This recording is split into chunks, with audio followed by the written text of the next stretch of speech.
সালামু আলাইকুম রহমতুল্লাহি ওয়া বারাকাতুহু। সুপ্রিয় দর্শক, আজকে আমরা জানতে চাইব যে আমরা সূরা ফাতিহা পড়ি। নামাজে দাঁড়িয়েই সর্বপ্রথম যে সূরাটি পড়তে হয় সেটা হচ্ছে সূরা ফাতিহা।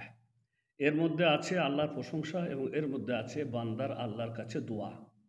আবু হুরায়রা থেকে বর্ণিত হাদিস, আল্লাহ তাআলা এই সূরার মধ্যে কি রেখেছেন সেটা বর্ণিত হয়েছে।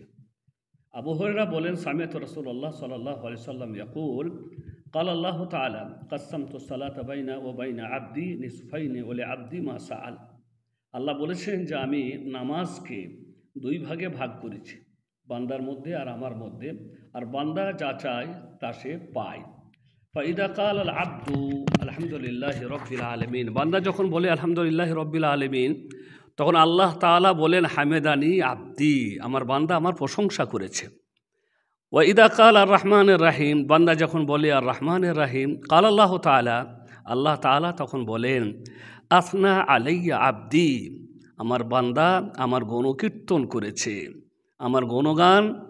আমার গণগানের ঘোষণা করেছে।